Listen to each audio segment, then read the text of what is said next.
In this episode of NASA Connect, learn how ancient cultures observed seasonal cycles and how the sun played a part in their observations. We'll also conduct a cool hands-on activity measuring shadows created by the sun and a gnomon. Stay tuned for another exciting episode of NASA Connect, Ancient Observatories.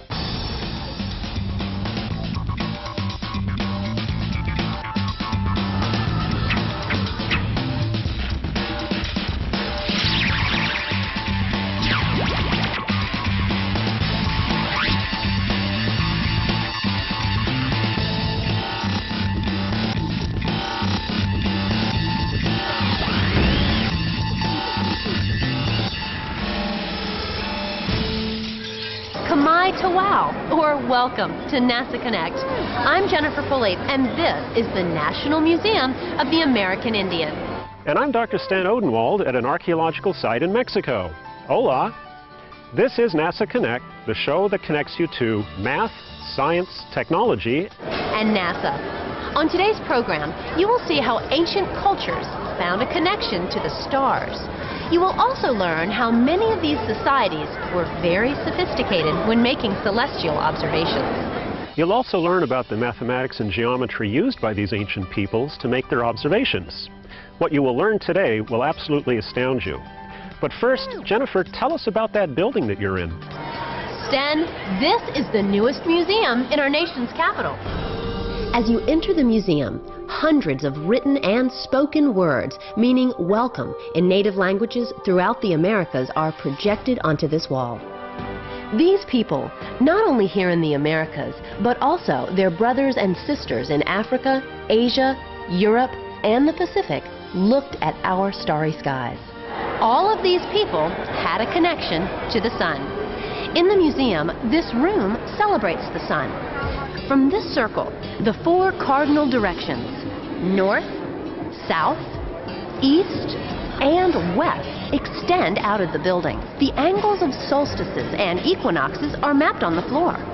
A light spectrum is cast by the sun, which shines through the prisms set into the south-facing wall. Each prism is sighted to the sun for a particular time of day and season.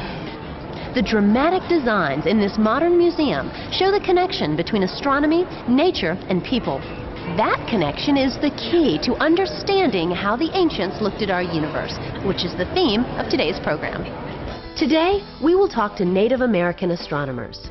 Dr. Stan Odenwald will treat us to the foundations of astronomy as we know it today, and he will fill us in on the celestial accomplishments of the Mayans. Throughout the program, you will be asked to answer several inquiry-based questions.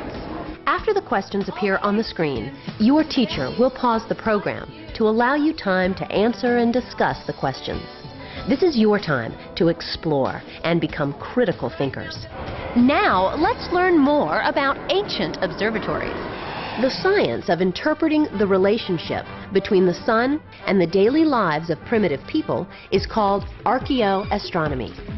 Archaeo meaning archaeology, and astronomy meaning the study of stars. Observing celestial phenomena is the one constant that unifies humankind throughout space and time. Ancient man knew celestial events followed cycles, circles, and these events could be recorded. Approximately 5,000 years ago, they devised a way to place stones in certain positions to align for lunar and solar events. Events like seasons were noted and found to recur regularly with certain positions of the sun and stars. The Earth spins on its axis once every day and gives us the familiar experience of daytime and nighttime. For thousands of years, humans have used this cosmic cycle to regulate their workday, their meals, and their sleep. The Earth orbits the sun once every year, and from this we get the familiar 365-day cycle. Earth's orbit around the sun is an ellipse. Basically, that means an oval, with the sun offset from the center of the ellipse. Does this mean that we have summer when the Earth is closest to the sun and winter when the Earth is farthest from the sun? The surprising fact is that the distance from the Earth to the sun has absolutely nothing to do with the changing seasons. Our northern hemisphere is closest to the sun in January and farthest from the sun in July. So what is causing the change in temperature? Earth's axis is tilted by 23.5 degrees from a line perpendicular to Earth's orbit. What does this mean? To understand this tilt, we have to use a bit of basic geometry. An angle has two sides and a vertex. The sides are rays that share a common endpoint called the vertex. The angle formed by two rays can be named in a variety of ways. For example, the angle formed by ray AB and ray AC can be named angle BAC, angle CAB, or angle A for short. Notice that A must be the middle letter in both three-letter names, because it's the vertex. You can measure angles using a protractor. The unit of measure is degrees. Angles can be classified by their measures as acute, right, obtuse, and straight. If the Earth rotated on its axis perpendicular to or at a right angle to the orbit, there would be no changes in temperature.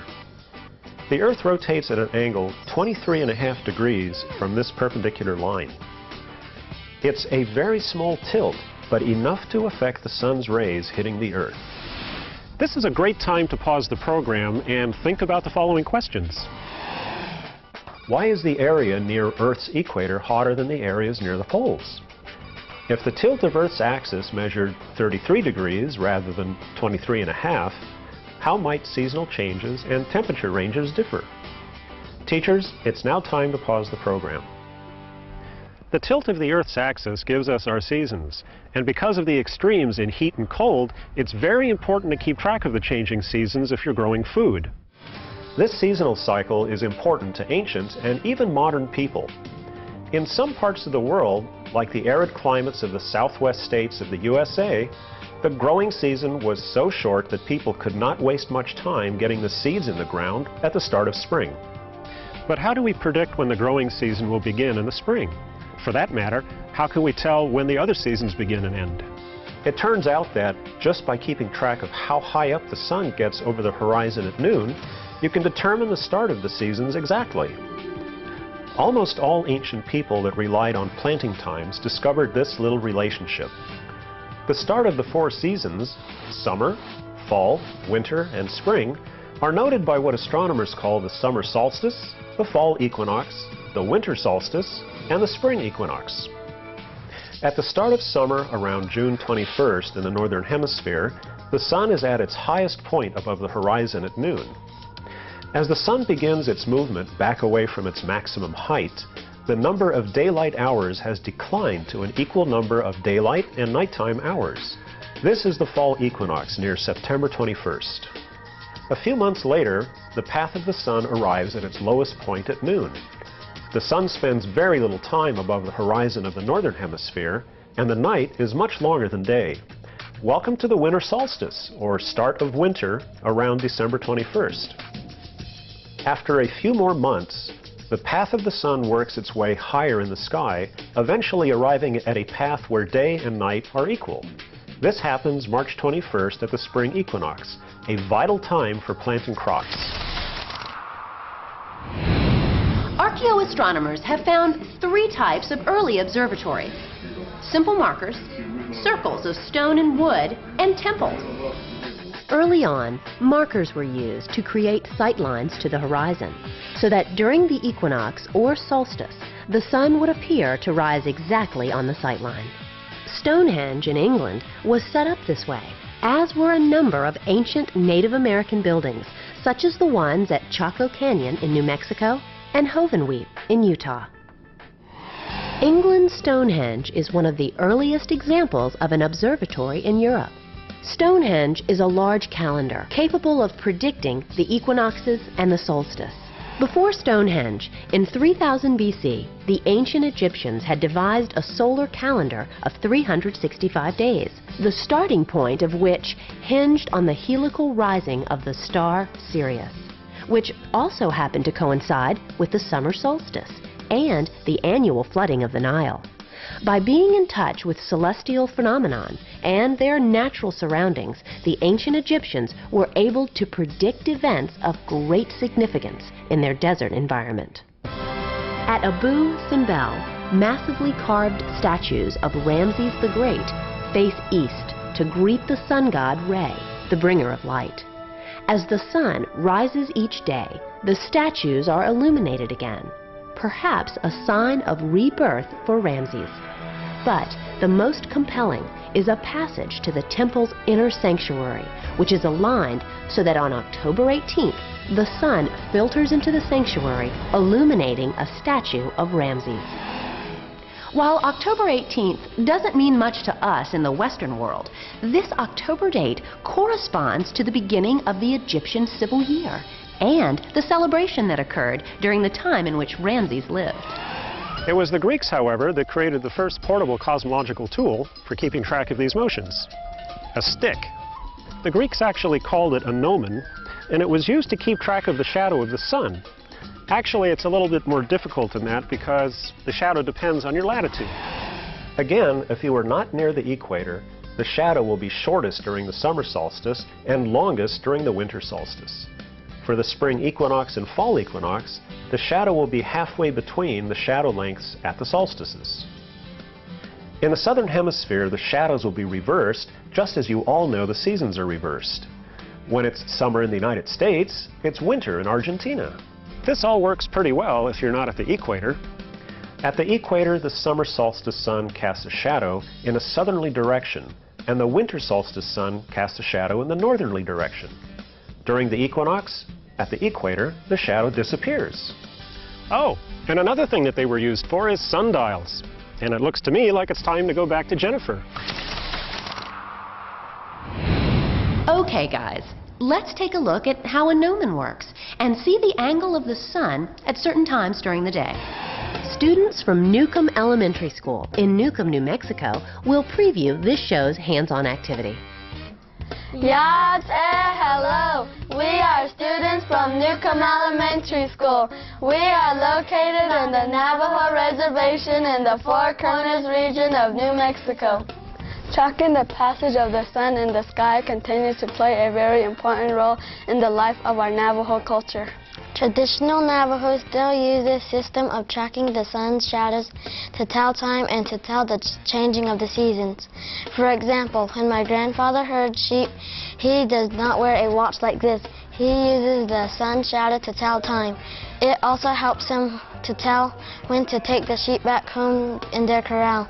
It also helps him to tell when to plant corn and watermelon on his farm. NASA Connect asked us to show you this program's hands-on activity. In this activity, the students will make sun shadow plots every half hour, marking the ends of the shadows made by the sun and a gnomon. You can download a copy of the Educator Guide from the NASA Connect website for directions and a list of materials. Turn a cardboard box upside down. Tape a large piece of paper to the cardboard box. Draw two lines that are perpendicular to each other, from top to bottom, and the other from left to right across the paper. Mark its center with a dot. And make a very small hole in the center of the box using the point of a scissors. Stick the gnomon through the dot and the hole in the cardboard. Secure it with tape so that 10 centimeters is sticking straight up out of the box. Use a protractor to make sure the gnomon is perpendicular to the box. On a clear sunny day, find a large flat area. Tape the box to the ground on all four sides. Starting as early in the morning as possible, mark the end of the gnomon shadow every half hour until the end of the day. Next to the dot, label the time of the day it was marked. You will analyze the data you collect by measuring angles and length. Remove the gnomon and draw a straight line from each dot to the hole that the gnomon was placed in. Measure and record the angle between the horizontal line drawn through the center of the paper and each marked shadow.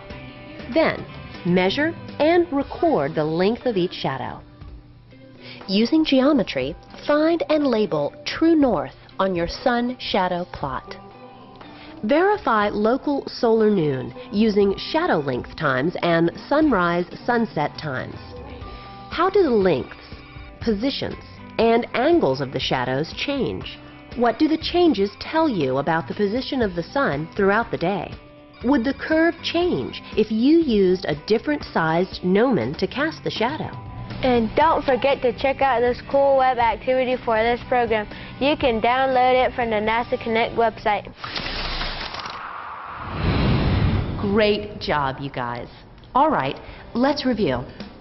We've seen how ancient cultures used the Sun-Earth connection to mark the season. And you've seen an activity which uses the placement of shadows to record the movement of the sun across the sky. Research regarding Native American astronomy has recently begun to gain headway in archaeoastronomy. Let's look at the ways Native cultures in the Americas use the Sun-Earth connection. Nancy Maryboy and David Begay are two indigenous astronomers from the Navajo Nation. Yat-e, hello. We're here in Hovenweep National Park in southern Utah. I'm a Cherokee Navajo. I live not far from here, and I'm an educator on the Navajo Nation. A cultural astronomer means you deal with the astronomy of your own culture, and we put things within the context of a native worldview. Right behind me on the boulder, you can see an indication of a solar phenomena. On the boulder, there's two images. One's a concentric circle, one's a spiral. As the sun begins to rise, shafts of light come in from each direction. And as the sun continues to rise, the lights meet in the center. This only happens once a year. This phenomenon occurs on the longest day of the year and is a very appropriate way to mark time. This can be a very harsh environment to live in. It can be hot, it can be cold, and it can be very dry. In order to survive, people had to live in accordance with the natural environment, and that meant the natural cosmic environment, the sun, the moon, and the stars.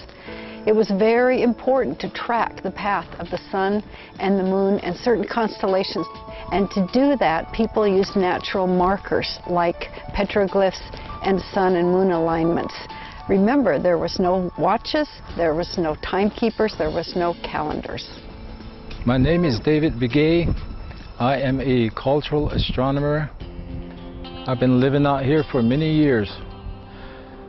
My clan is Maidishkijni. This clan is a descendant from the Jemez Pueblo people. And here is one of the structures at Hovenweep National Monument. This structure had many purposes, one of which was an observatory. The ancient had a profound respect for the movement of the sun and the stars.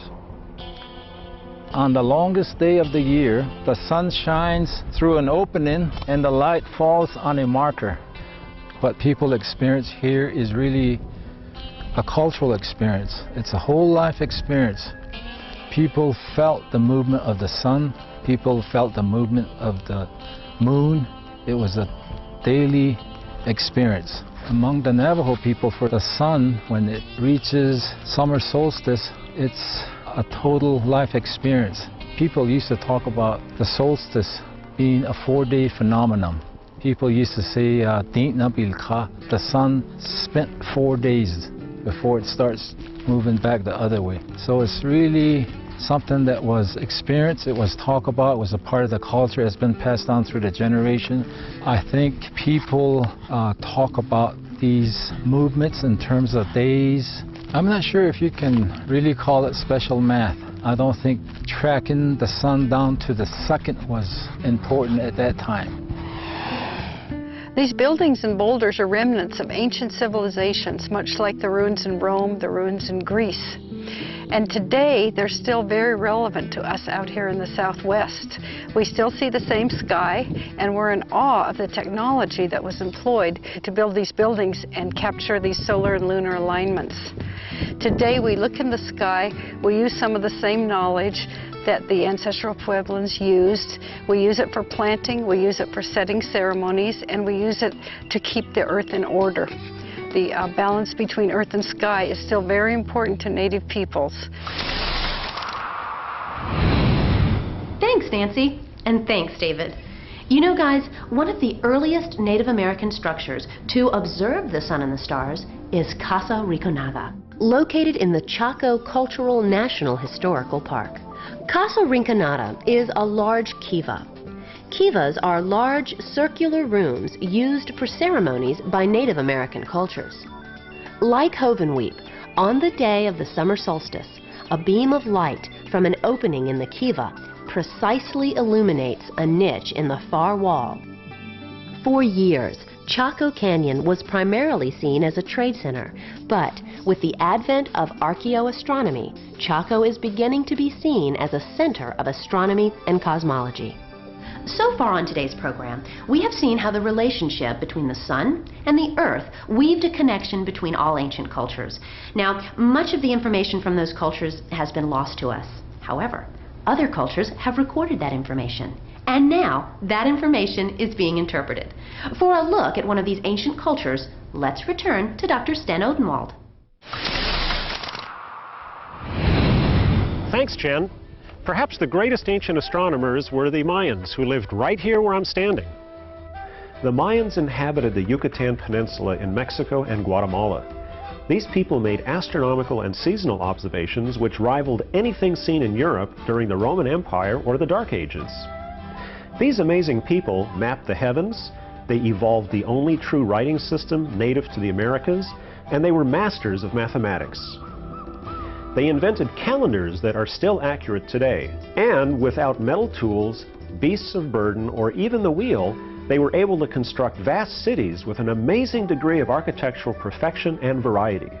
The largest structure at this site is El Castillo, the castle.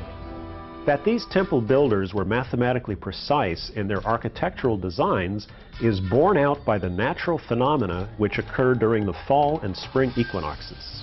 In the spring, as the sun rises, the shadow cast on the steps appear to form the body of a serpent which slithers down the stairs. Here at Chichen Itza, there is a structure unlike anything else ever created by the ancient Mayans. It's called El Caracol, and it actually looks like a modern observatory.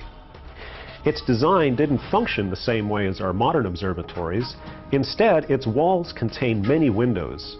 Inside the dome, stones could be removed, enabling the Mayan astronomers to observe different parts of the sky. The Mayans looked at the sky differently from any other civilization. Being near the equator, the equinox passages were easier and more accurate to determine because the sun cast no shadow at local noon during this time. They also had great veneration for the Milky Way. They called it the World Tree. The star clouds that form the Milky Way were seen as the tree of life, from which all life came. The Mayans also had their unique constellations. Like today's zodiac, they had their scorpion. Gemini, which appears to us as twins, however, was seen as a peccary, a nocturnal animal in the pig family. Other zodiac symbols were a jaguar, a bat, a turtle, the tail of a rattlesnake, and a sea monster.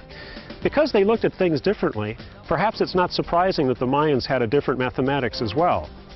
We use a numbering system based on 10 digits, but the Mayans used a system based on the number 20. Sounds a little bit complicated, but in fact it was more efficient for counting than some of the older systems used in Europe a long time ago.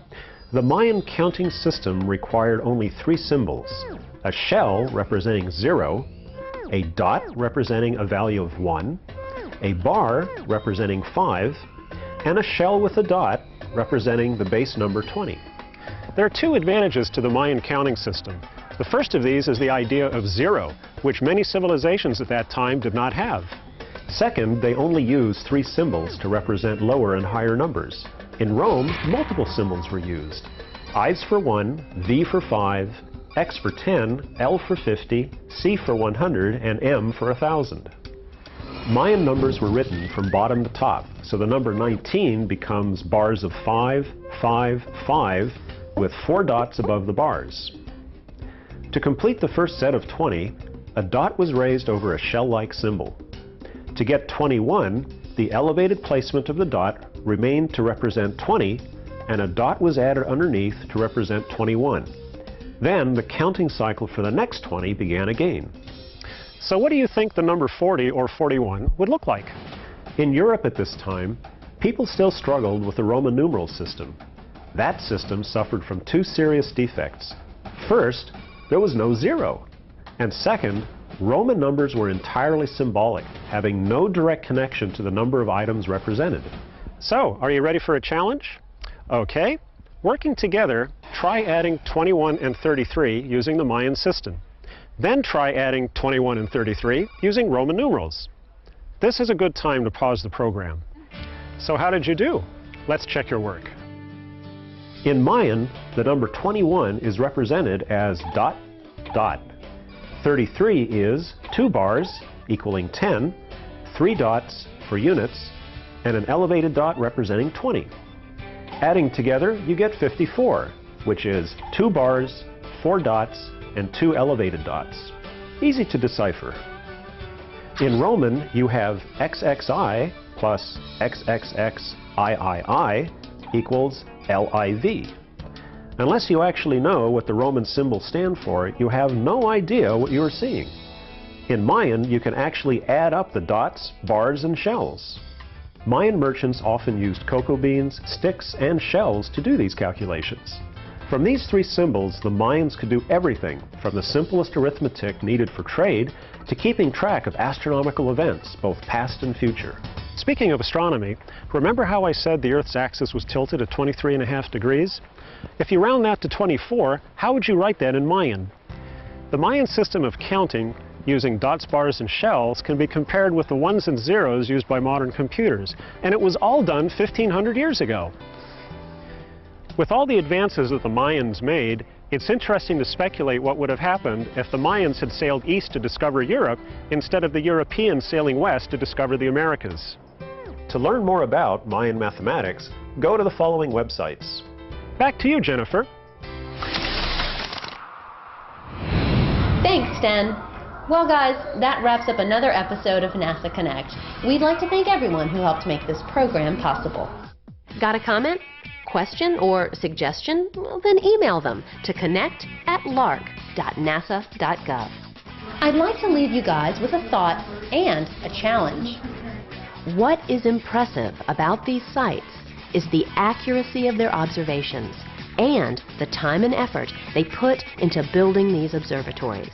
Looking back at these buildings and places, we see that the ancients had a natural connection to their environments and that they were also capable of high-tech accomplishments in their own times. So now, here's my challenge.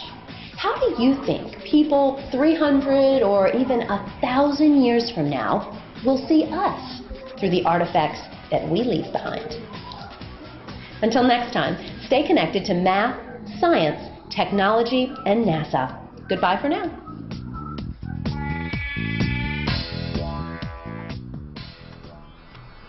Finally, they pick one stars up and say, this will be the morning stars. It will give us direction that the daylight is coming. It will give us direction that it's in the east. Then the next one is the evening stars. It will tell us it's in the west direction. It's almost nighttime. They liberate it more, like the dipper and all that. It revolves in different positions. It will tell us if it's fall, spring, or summertime, wintertime.